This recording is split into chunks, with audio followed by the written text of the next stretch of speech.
उत्तर प्रदेश चुनाव में सत्ताधारी पार्टी बीजेपी के अगुवा मुख्यमंत्री योगी और मुख्य विपक्षी दल समाजवादी पार्टी के मुखिया अखिलेश यादव दोनों ही पहली बार विधानसभा का चुनाव लड़ रहे हैं और दोनों ही नेताओं ने अपने पहले विधानसभा चुनाव के लिए सुरक्षित सीटें चुनी हैं। मुख्यमंत्री योगी आदित्यनाथ गोरखपुर की उस सीट से चुनाव लड़ रहे हैं जहां गोरक्षपीठ है, तो अखिलेश यादव उस सीट से चुनाव लड़ रहे हैं जिसके पास ही उनका पैतृक गांव सैफई पड़ता है। मुख्यमंत्री योगी के बारे में कहा जा रहा था कि वो अयोध्या से चुनाव लड़ेंगे, तो अखिलेश यादव के बारे में कहा जा रहा था कि वो तो आजमगढ़ की किसी सीट से चुनाव लड़ेंगे।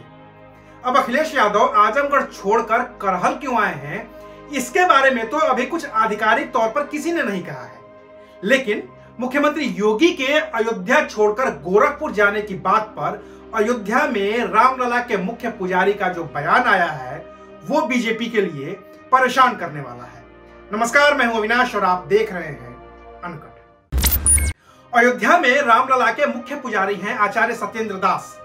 न्यूज एजेंसी पीटीआई से बातचीत के दौरान आचार्य सत्येंद्र दास ने कहा है कि मुख्यमंत्री योगी आदित्यनाथ ने अयोध्या से चुनाव न लड़ने का फैसला लेकर अच्छा काम किया है, क्योंकि अयोध्या में उनका विरोध हो सकता था।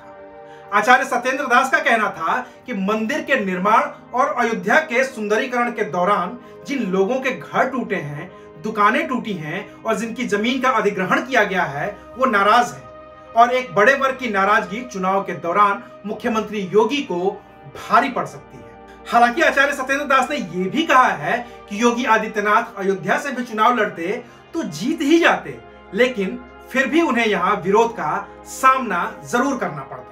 आचार्य सत्येंद्र दास ने यह भी कहा है कि उन्होंने ही मुख्यमंत्री योगी आदित्यनाथ से कहा था कि वो अयोध्या के बजाय गोरखपुर से ही चुनाव लड़ें और जीत दर्ज करें।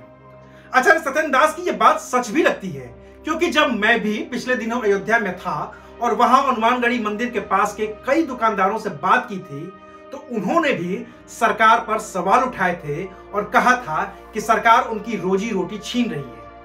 देखिए वो वीडियो जिसमें अयोध्या के लोगों ने सरकार पर सवाल उठाए थे। चौड़ीकरण कहाँ से करेंगे? किसी दुकानदार को हटा करके करेंगे, उजाड़ेंगे? हम तो ऐसे 2 साल से भुखमरी की कगार पे पहुंच गए व्यापारी लोग। कोर्ट के आदेश से ही मंदिर बन रहा है, तो फिर इनकी कौन सी भूमिका उसमें है? और हम यहाँ के जो आम व्यापारी हैं इस योजना का जबरदस्त विरोध कर रहे हैं। हमको बसावे पहले, तब उसके बाद आगे कोई काम करें। ये भाजपा सरकार पूरे अयोध्या पर कब्जा चाहती है, राम के नाम पर लूट खा रही है। इस पूरे वीडियो का लिंक कमेंट बॉक्स में है, वहां जाकर आप ये पूरा वीडियो तफसील से देख सकते हैं। बहरहाल लौटते हैं मुख्यमंत्री योगी आदित्यनाथ पर। गोरखपुर से चुनाव लड़ रहे योगी आदित्यनाथ की जीत में किसी को किसी तरह का कोई संशय नहीं है, लेकिन इस सीट पर भी कभी उनके अपने रहे 2 लोग थोड़ी परेशानी खड़ी कर सकते हैं। पहले तो हैं डॉक्टर राधा मोहन दास अग्रवाल, जो अभी गोरखपुर शहर से विधायक हैं और जिनका टिकट काटकर मुख्यमंत्री योगी आदित्यनाथ को वहां उम्मीदवार बनाया गया है।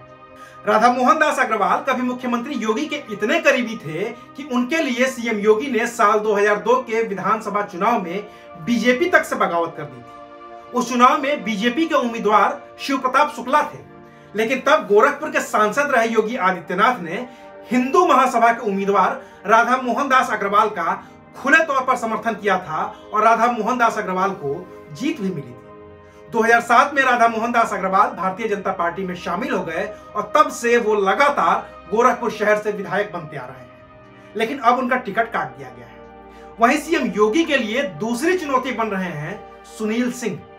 सुनील सिंह कभी मुख्यमंत्री योगी आदित्यनाथ के बेहद करीबी थे।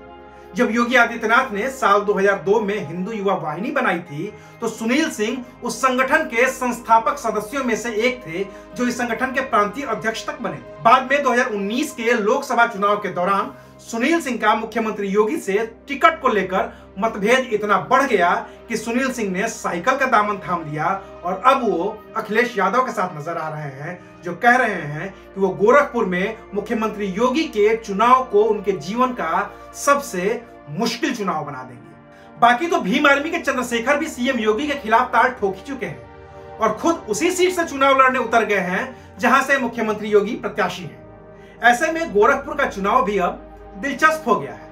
बाकी तो एक और संत हैं स्वामी अविमुक्तेश्वरानंद सरस्वती। उन्होंने भी मुख्यमंत्री योगी आदित्यनाथ पर कई गंभीर सवाल उठाए हैं। प्रयागराज में चल रहे माघ मेले में पहुंचे स्वामी अविमुक्तेश्वरानंद सरस्वती ने कहा है कि एक संत महंत तो हो सकता है, लेकिन वो मुख्यमंत्री या फिर प्रधानमंत्री नहीं हो सकता। उन्होंने तो यहां तक कह दिया है कि इस्लाम के खिलाफत में यह परंपरा रही है कि इस्लाम का जो धार्मिक मुखिया है वो राजा भी हो सकता है, लेकिन सनातन परंपरा में ऐसी व्यवस्था कभी नहीं रही है। अब ये तो स्वामी अविमुक्तेश्वरानंद का मत है, लेकिन गोरखपुर की जनता तो पहले भी योगी आदित्यनाथ को 5 बार सांसद बनाकर इस बात को झुठला चुकी है कि संत सिर्फ महंत ही नहीं होता, कुछ और भी हो सकता है। आदित्यनाथ संत से महंत भी बने, सांसद भी बने और अब पिछले 5 साल से प्रदेश के मुख्यमंत्री भी हैं। क्या वो फिर अगले 5 साल तक प्रदेश के मुख्यमंत्री बन पाएंगे? ये 10 मार्च को तय हो जाएगा। तब तक देखते रहिए अनकट। शुक्रिया।